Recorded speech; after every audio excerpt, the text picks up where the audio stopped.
Hello, everybody. Welcome back to the Logos Project. In today's episode, we're going to be talking about covenant and communion. So, I want to apologize. I had a show prepared on Hans Urs von Balthasar with Dr. Larry Chapp, and I got the time wrong. He was waiting for me at 3 p.m. when I thought it was at 5 p.m. So, I'm really sorry about that. Don't worry. He'll be on Tuesday if everything goes well. So, again, really sorry about that. We'll get the episode in. Don't worry. But meanwhile, I thought I'd talk about covenant and communion to make up for my blunder. And so, what we're going to do is just that. So, I'm going to start by reading from Dr. Scott Hahn's dissertation, um, Kinship by Covenant. And we're going to read some definitions here.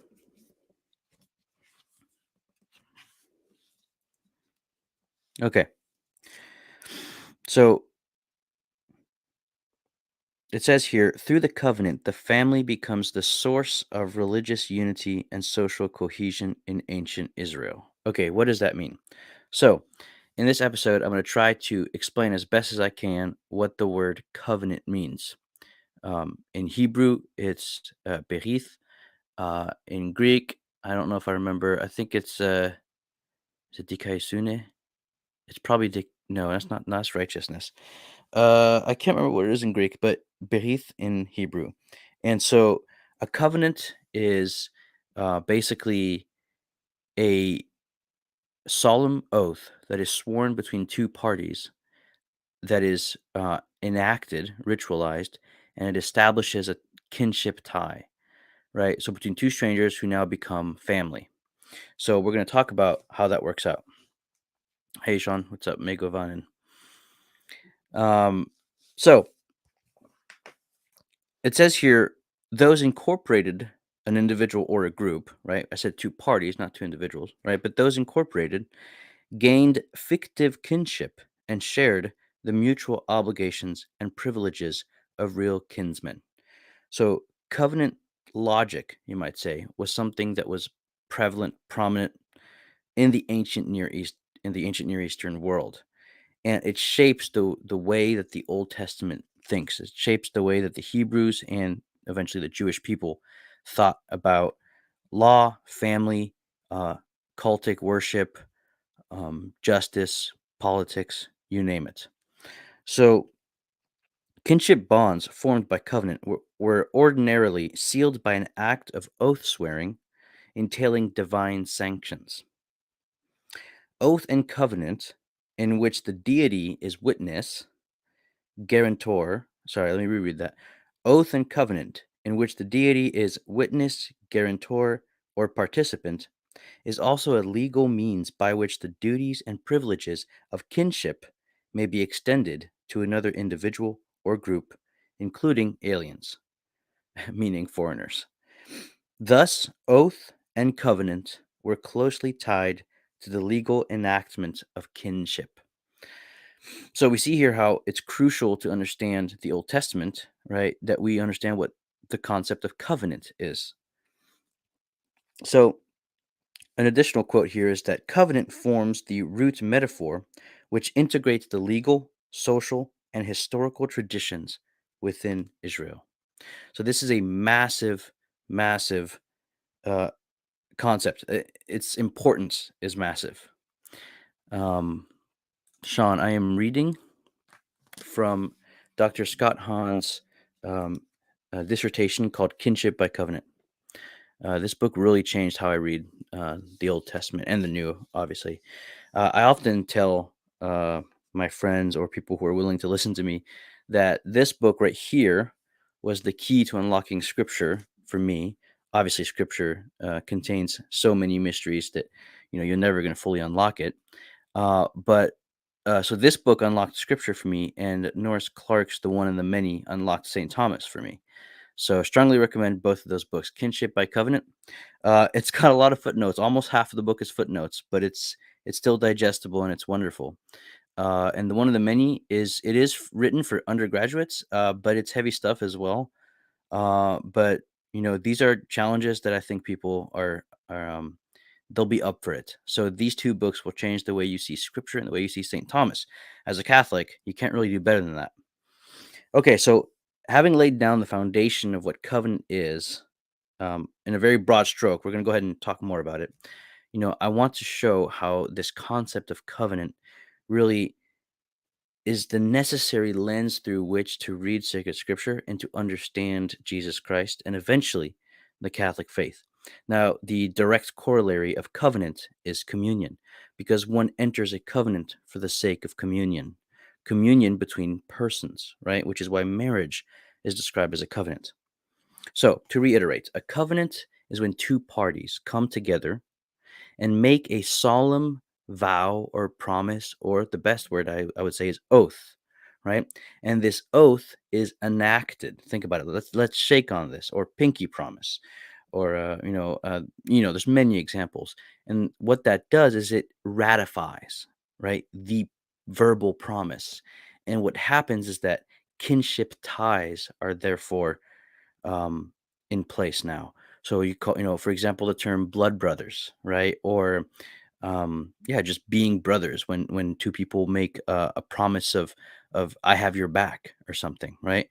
And the more solemn the oath is, the more strong the kinship is. And the strongest is when the oath takes God as witness.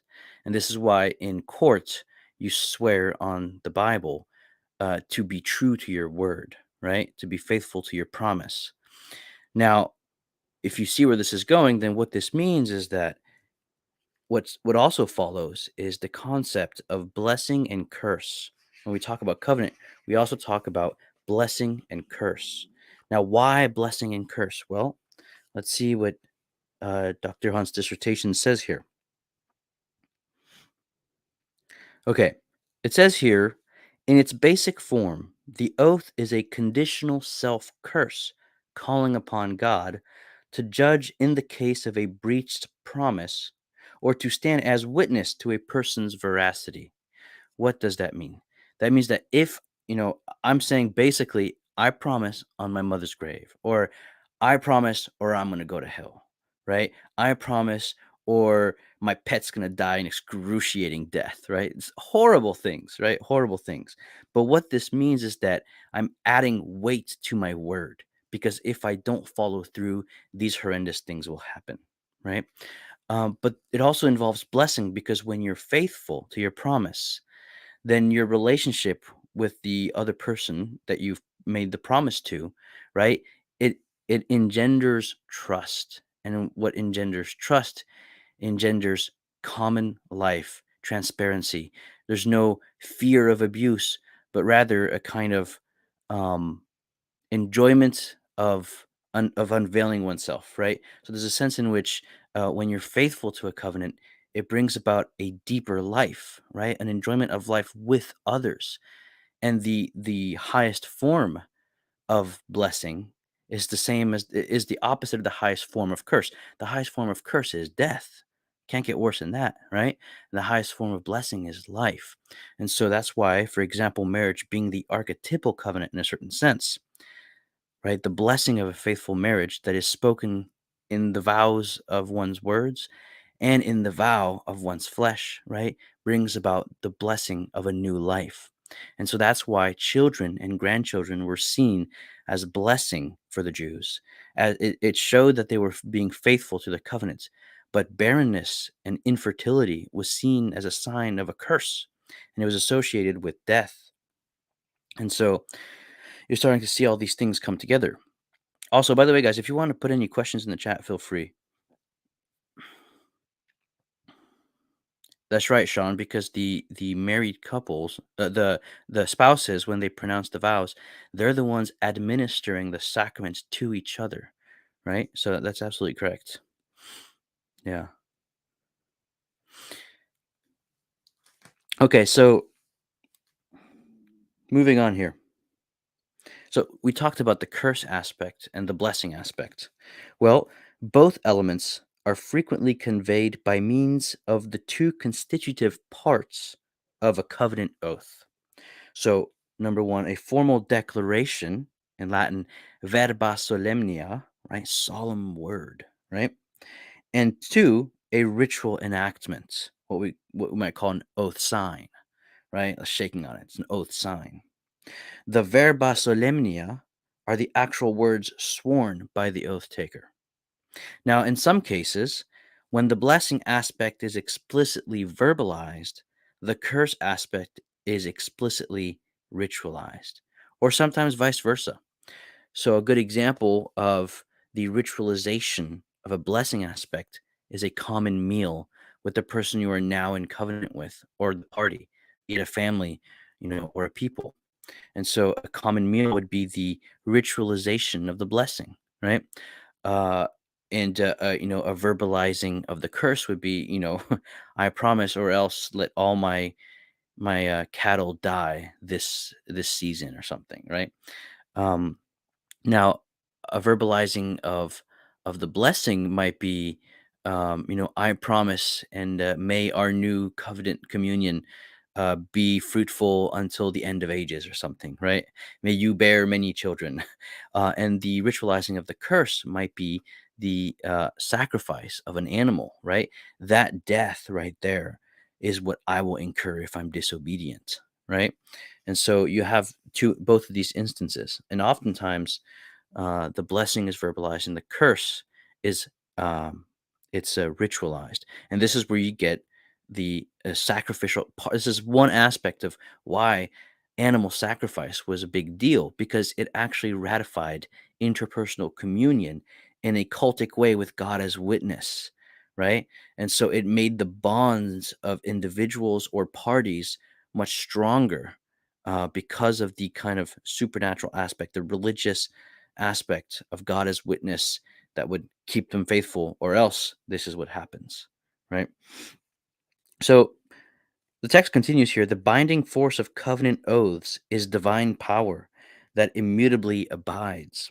God's faithfulness ensures not only the availability of the requisite power to perform a sworn duty, but also the blessing for a faithful performance. Conversely, when a sworn duty remains unfulfilled, the oath ensures divine retribution, that is, covenant curses. The violation or non fulfillment of a sworn duty does not terminate a covenant, it simply triggers the curses of the original covenant ratifying oath. So, this is where we see the binding force, right, of a covenant. Okay, now turning to this little book here called By Oath Consigned by Meredith Kline, who is a Reformed theologian. He's not Catholic. So there's a few things in this book that I strongly disagree with, but there's also some wonderful, amazing insights in it. And so I wanted to read this one part. Before I read it, though, I want to point out to the listener or to the viewer, there's three main highlights in the life of Abraham when it comes to, when we look at it through the lens of covenant. The first highlight is his initial covenant with God, where he promises Abraham uh, that he will be the father of a great nation, right? The second covenant is the one of circumcision, where he makes Abraham promise to circumcise himself and his children. And then the third covenant is when God asks Abraham to sacrifice Isaac, but then spares Isaac, and then God makes a promise to Abraham saying, doubling down on the first one by saying, because you have been faithful, I will bless you, and your seed will, you will be the father of many nations, basically. So what we see here is the three different kinds of covenants that were common in the ancient Near East. One might be called parity covenants, which is when equals, so to speak. Obviously God is not equal with Abraham, but the relationship here is new. There's no one's broken any covenant or anything like that. It's two parties coming together and I mean, we see that it's not completely a parity covenant because God is the one that makes the promise, and Abraham is expected to be faithful. So there's a sense in which there's a kind of tacit promise on the part of Abraham.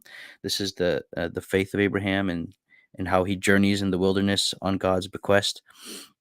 But you have a sense in which um, there is responsibilities on both parties, right? But then what happens is that although God had promised that Abraham would become the father of many nations, Abraham begins to lack trust that God will bring this about and attempts to do this by his own means. What I mean is that because Sarah was barren, he had a son with Hagar, the servant of Sarah, and their son was Ishmael. And so what happens is that this is kind of the Old Testament story here, trying to explain that you have to have trust in the God who makes promises, and when you don't, then you start to take things in your own hand. And what happens is that that lack of trust, right, breaks the relationship between you and God that the covenant had initially sanctioned, right, ratified, you might say. And so what God does then he renews a covenant, but this time it's a vassalage covenant. So he doesn't renew it. I'm sorry. He makes a new covenant in a certain sense.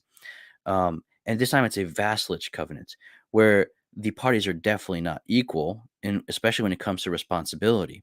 Because here, Abraham has to swear to God that he will abide by a law, right? So the point being here is that because of his disobedience, he's grounded and now has a curfew, to put it in kind of crude, examples. So, a son and a father have a great relationship until the son breaks that trust and then ends up having to abide by certain rules in order to not get in further trouble, right?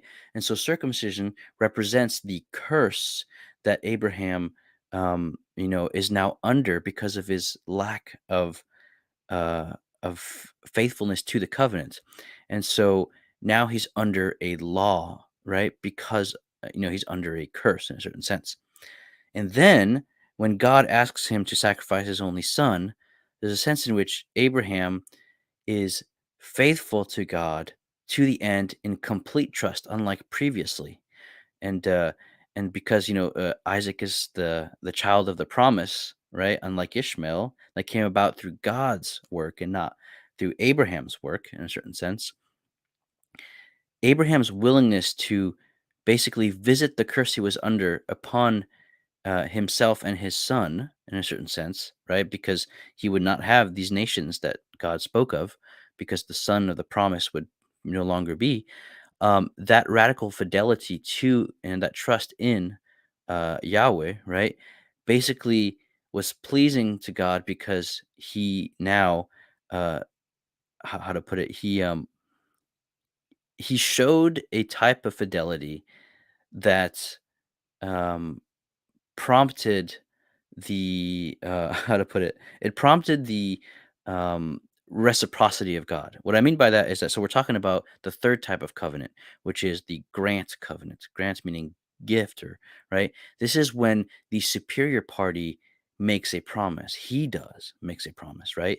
And in that promise, he's putting himself under conditions vis-a-vis the inferior party, in order to reward, or sometimes, yeah, in order to reward the act of fidelity that Abraham performed. So what you have here is a sense in which there's a in the first covenant, there's this strange scene where Abraham has all these animals that he's going to sacrifice, but God puts Abraham into a sleep, and then um, God, in the form of fire, passes through the animals, and the animals are split asunder, basically, which is very interesting. Very interesting text. In the second one, right, circumcision, and the third one, there's a sense in which Isaac is spared and a substitute is given. Now, to understand the Isaac, um, in Hebrew it's called the Akedah, right, which means the binding of Isaac. To understand that passage, you have to understand the passage where God passes through the animals in the form of fire, right?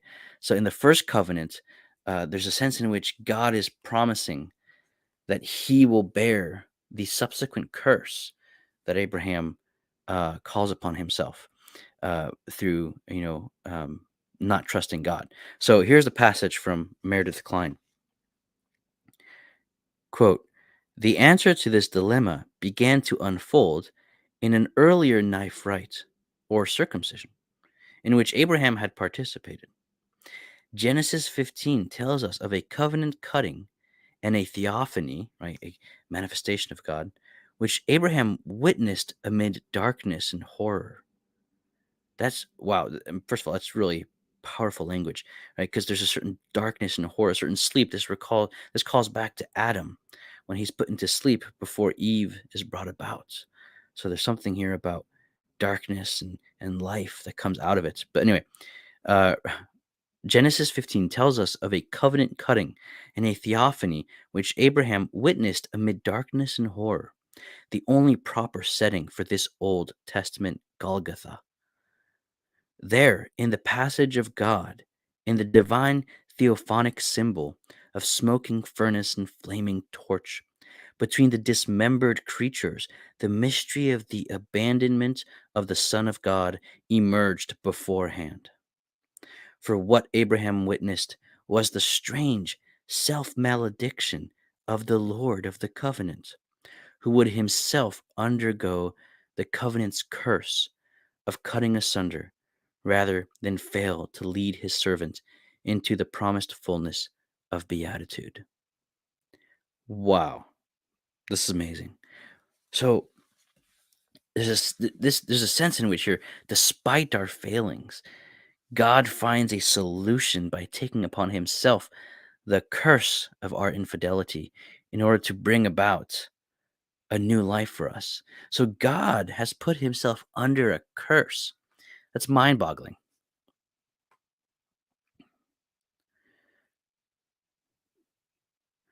That's right, Sean. Yeah, God placed himself under a curse in a certain sense. And I know it sounds strange, right? When I first read this stuff, it was very strange to me. But think about it though, right? When does this curse that the Lord Yahweh put himself under take place? When does its enactment take place? Golgotha, right? Christ is bears the curse, right, as a representative and a substitute in a certain sense.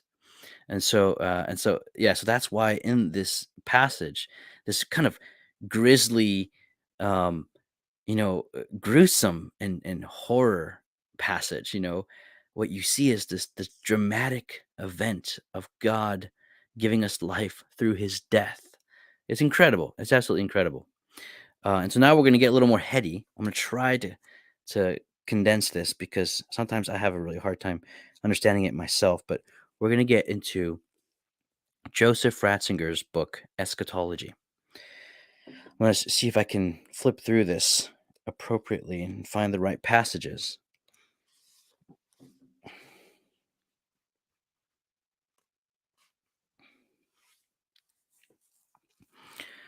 So Ratzinger speaks of death, right?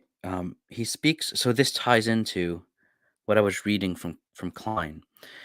He speaks of the Jewish understanding of death, or rather the Hebraic. It's more ancient. The Hebraic understanding of death, and this is the way they understood it.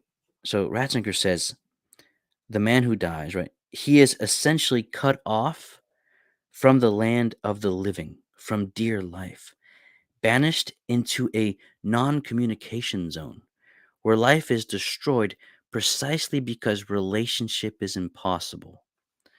Remember what I said, right? Covenant makes communion possible, and the blessing of that faithful communion is life, right?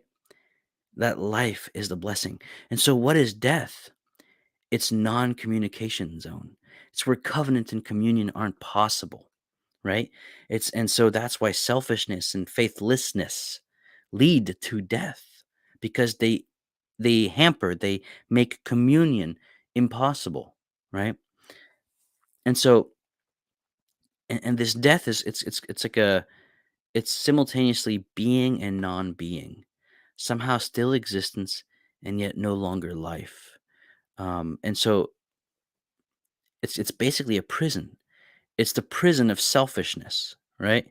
It's when you can't be in communion, although you're a being made for communion. You're a self contradiction. This is what they meant by Sheol, the pit, right? Um, it's a place where you are not in communion. You don't have life. And yet it's also a prison, right? And so selfishness, that's why when we are selfish and when we sin, right, we are digging a pit, right? We are in hell and we need to be rescued by the God man who takes upon the curse, the death that brings us life, that brings us out of that pit, right? So continuing here, Ratzinger explains that Israel basically developed a phenomenology of sickness and death. Another way to put it, not that I'm going to put words in Ratzinger's mouth, far be it from me, but they developed a phenomenology of life and death, I would say, right? Because they realized that interpersonal communion yielded blessings and further enhanced life and literally new life. But they also saw that, not being part of the community was a sure way to not survive, right? And so there's a certain phenomenology of life and death. And that's why, going back to what Dr. Hahn wrote, covenant is the interpretive lens through which to understand the social life of Israel, right? It permeates every aspect of the Old Testament. It's such an important concept. And what's beautiful is that it's so important that something kind of surprises you when you read the New Testament. It's Jesus. He barely uses the word ever, except I think just one time. He might use it more than once, but the most prominent time that he uses it at is at the Last Supper, a meal, right? Before he is to be on the cross and become the bread of life. So, a lot going on here. Let's see if we can continue with Ratzinger. He says sickness is described with the epithets. I don't know how you pronounce that word. I can tell you in French. It basically means adjective, right? So sickness is described with the words that belong to death. Why? Because it's the phenomenology of death and sickness. So man is cut off from the land of the living. Here you see the association with the promised land and with life. There's so many of these themes. If you understand them through the lens of covenant, they suddenly become illuminated. Covenant and communion, right? So death is conceived as a sphere whose circumference reaches deep into human living. This is why sickness and barrenness and all these things is death reaching into the community of Israel, right? And worship of God and communion with Yahweh in the faithfulness of the covenant is what secures them from death, right? So this sphere is the sphere of death, is dereliction, isolation, loneliness, and thus abandonment to nothingness, as opposed to life itself, which is how they understood Yahweh. So, and this gets really, really, really interesting. Um, but before I move on to Yahweh as life, Ratzinger says here, life in the authentic sense of that word is present where sickness, loneliness, and isolation are not, and where richness of fulfillment, love, communion, contact with God actually are. It's beautiful. He says life is identical with blessing, death with curse. Life means communion, whereas the heart of death is the absence of relationship. If, on the one hand, the physically still living and breathing human being can be, quote, dead in a state of non communication, must it not also be true that the power of communion, of divine communion at any rate, is something stronger than physical dying? May there not be life beyond physical perishing? And so here what you see is this development of typology in a certain sense, right?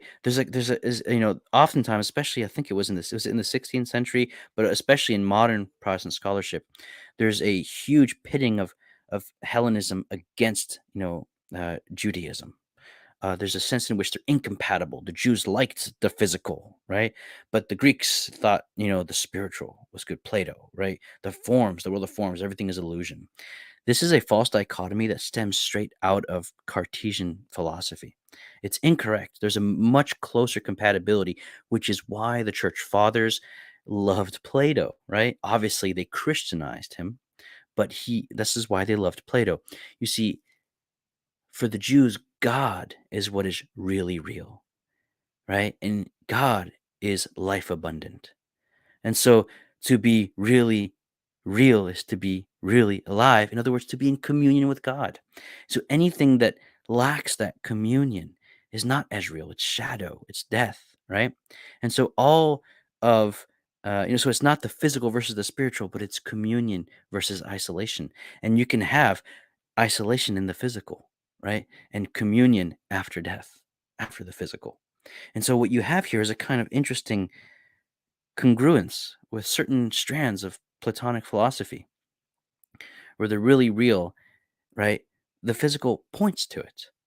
And so this is where typology comes in because typology is all these persons, events, and places that points to the really real persons, events, and places, right? And all of them center on one person who is also a temple. His body is a temple, right? And he in his event, his Paschal event, makes that communion with the really real, with life possible. Jesus Christ is the firstborn of all creation, the Logos, capital L. This is why we're called the Logos Project. Everything centers around Christ, and communion with Him is life and the really real. And so typology always points to Jesus. And so that's why that's why there is a compatibility with Greek philosophy and Jewish revelation, and they're brought together historically and geographically through Roman law and the Roman Empire. And so the great three traditions of Greece, Athens, Jerusalem, and Rome, right, come together and explode, it's Christianity. And this is why Christianity is the climax of a providential plan, right? Um, and now Christianity itself in the life of the church is we're moving forward and try to understand it more deeply and to and there's ebbs and flows, and anyway, that's a different conversation. I don't want to get into that. All right, so I wanted to talk a little bit about the fact that the Jews, increasingly so, as they move away from the polytheism of the nations, and as the early scriptures, so the Hebrews, right, as the early scriptures are being penned, put together, arranged, there's a sense in which ancestor worship is being prohibited, right, because of the prohibitions against polytheism, right, henotheism, right, God being the God of gods, subsequently leading to monotheism, him being the only source of life and of all things, right? For that to be possible, ancestor worship has to go. There has to be a naturalizing of death, right? A kind of naturalism, not exactly like the modern philosophical naturalism, which thinks there is no spiritual, but there has to be a kind of process of naturalizing death. Why?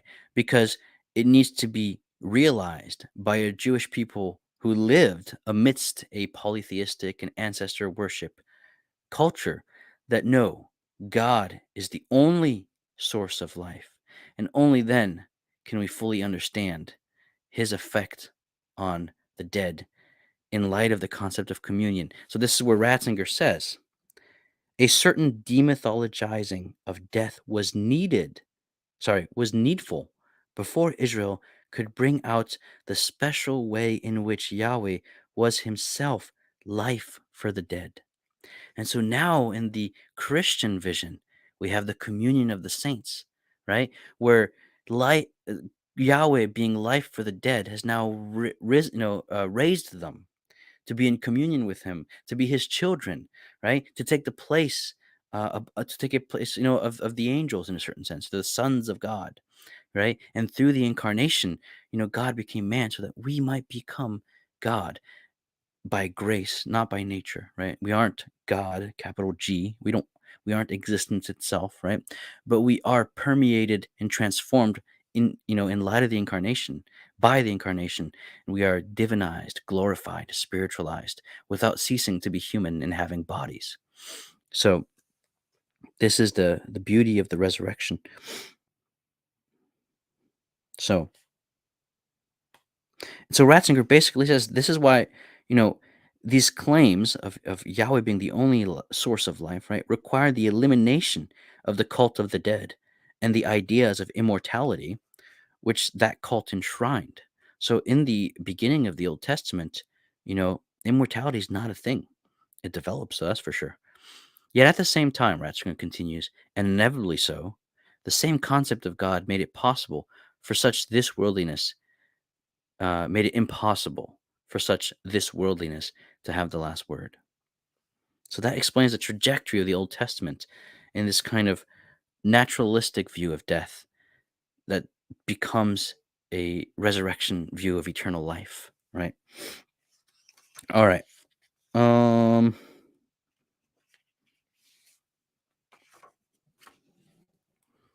37 minutes. If you guys have any questions, put them in the chat. Just put at the Logos Project, or you don't even have to put at the Logos Project. We don't have that many people today. I wanted to read this one passage here from Ratzinger. He says, without any borrowing from external sources, without the assistance of any philosophical or mythological structure, the certitude arose quite simply from the psalmist's deeply experienced communion with God, that such communion is more potent than the decay of the flesh. So he's speaking of, I don't remember which psalm it is. But in the psalmist, you have this understanding that communion with God is stronger than the decay of the flesh. This comes back in St. Paul.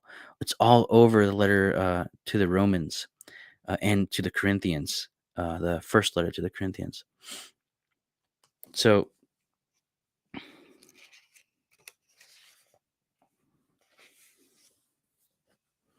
another passage here, Ratzinger says, if death be essentially the closing off of the possibility of communication, then the movement, so this is key, pay attention to this one, then the movement which leads to communion is at the same time the inner movement of life. Let me reread that. If death be essentially the closing off of the possibility of communication, then the movement which leads to communion is at the same time the inner movement of life. And he continues, the process of dispossession of self uncovers the abyss of Sheol, the depth of nothingness and abandonment to nothingness, which is present in our self glorifying, our desire to survive at the cost of what is right. And he ends, and I'll explain what he means here. He ends, consequently, this process which seems death dealing is really life giving in the fullest sense.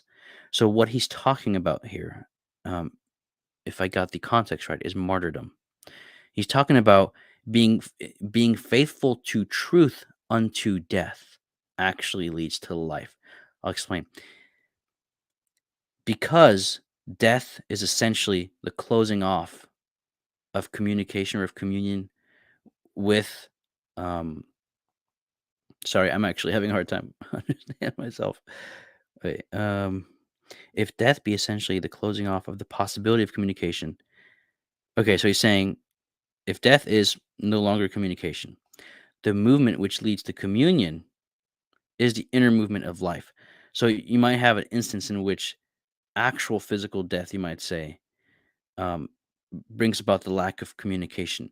But within the faithful Christian who is in communion with life itself, there's an internal movement towards life, right? The movement of grace, which is another way to understand grace is it's the life of God, right? That we participate in, is the free gift of his divine life. So the process of dispossession or the process of dispossession of self, so basically being selfless, right, which leads to death, to Sheol in a certain sense. Um, Surviving that. I'm sorry, I'm struggling here, guys. I apologize. The problem is I read this quote completely out of context. When I read the book, I thought it was interesting and highlighted it. I think what he's saying is this: there's a paradox in the Christian understanding of martyrdom, and that paradox is that when you give your life up for what is right, for what is true, although death ensues, life uh, life wins despite that, because of the concept of communion with God being the principle of life, being the source of life that is greater than merely the flesh, as the psalmist said. That's why, going back to Abraham in Genesis 15, the self curse of God, right? Through the power of the Spirit, which is the communion of the Father and the Son, that communion, that power brought Christ back in resurrection, in glory. And that is the source now for life for us, despite our seeming material deaths, because of that inner life with the communion that takes place in the Trinity, right? We are brought into the Trinity in a certain sense, not as a fourth person, right? But at one point in the book, Ratzinger explains that when Christ became man, when God became man, there's a sense in which he made space for man in God's internal communal life. And that's what heaven is, right? And so that's the last passage I'll read here, which is as follows. Here is the dawning realization that Jesus himself is paradise, light, fresh water, the secure peace towards which human longing and hope are directed. Perhaps we may remind ourselves in this connection of the new use of the image of bosom. Think of the bosom of Abraham, right? Which we find in John's gospel. Jesus does not come from the bosom of Abraham, but from that of the Father himself. The disciple who is to become the type of all faithful disciple, of all faithful discipleship, John, rests on the bosom of Jesus at the Last Supper, right? The Christian in his faith and love finds shelter on the breast of Jesus, and so, in the end, on the breast of the Father. I am the resurrection. What these words mean emerges here from a new angle. All right, the point of all this was to show that, sorry about stumbling on that verse by Ratzinger earlier, but the point of all this is to show that the Old Testament specifically, to understand it properly, you have to view it through the lens of covenant. And that will make all of these aspects of all of the stories and of the overarching themes come to light in a deeper way. Blessing, curse, law, faith, um, life, sacred, the holy, right? All of these concepts of the Old Testament, they can truly be understood in light of covenant. And then when you finally get a general idea, and then you turn to the new covenant, to the New Testament, what happens is that in Jesus you see the fulfillment of all of the promises, right? All of the promises made to Israel are fulfilled. He bears the curse, but he brings about new blessing through that. He brings about life.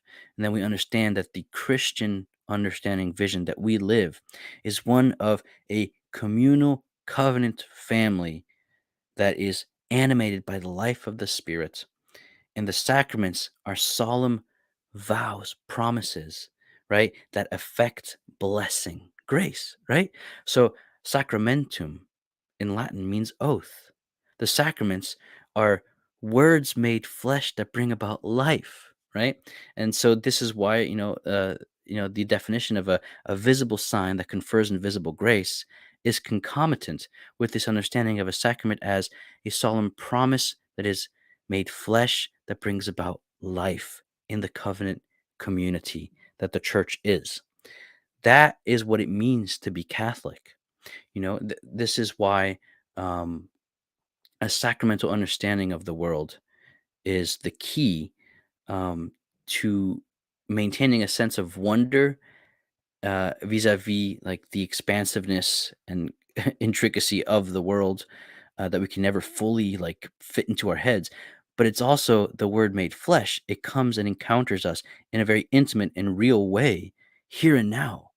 And so you have this play between imminence and transcendence, right? Between the instance, the moment in time, and then infinity itself. So oftentimes we think that the uh, the eternal God entered into time, but if we go back to Ratzinger, it's the other way around, right? Time entered into eternity in a certain sense, and it's not like God became man. That's true, but it's more like humanity was assumed into divinity. I think it's important sometimes to rethink these things and recalibrate. Okay, what are we actually saying? And so, yeah. So, in the communion between the divine and human natures that takes place in the one person of Jesus Christ, that's the center doctrine of Christianity in the sense of it points. So, it's not the central doctrine. The central doctrine is the Trinity, but it's the one that introduces us to the Trinity. And so because it's all about communion of persons. So covenant and communion. That's what this is all about. I hope you enjoyed this episode. If you have any questions, let me know. I'm going to go ahead and put up the banner. Again, sorry guys, I was supposed to talk to Dr. Chap at 3 p.m. I forgot. Well, it's not that I forgot, is I had said it at 5 p.m. like an idiot when we had agreed on 3 p.m. So I'm sorry about that. But don't worry, it will still happen.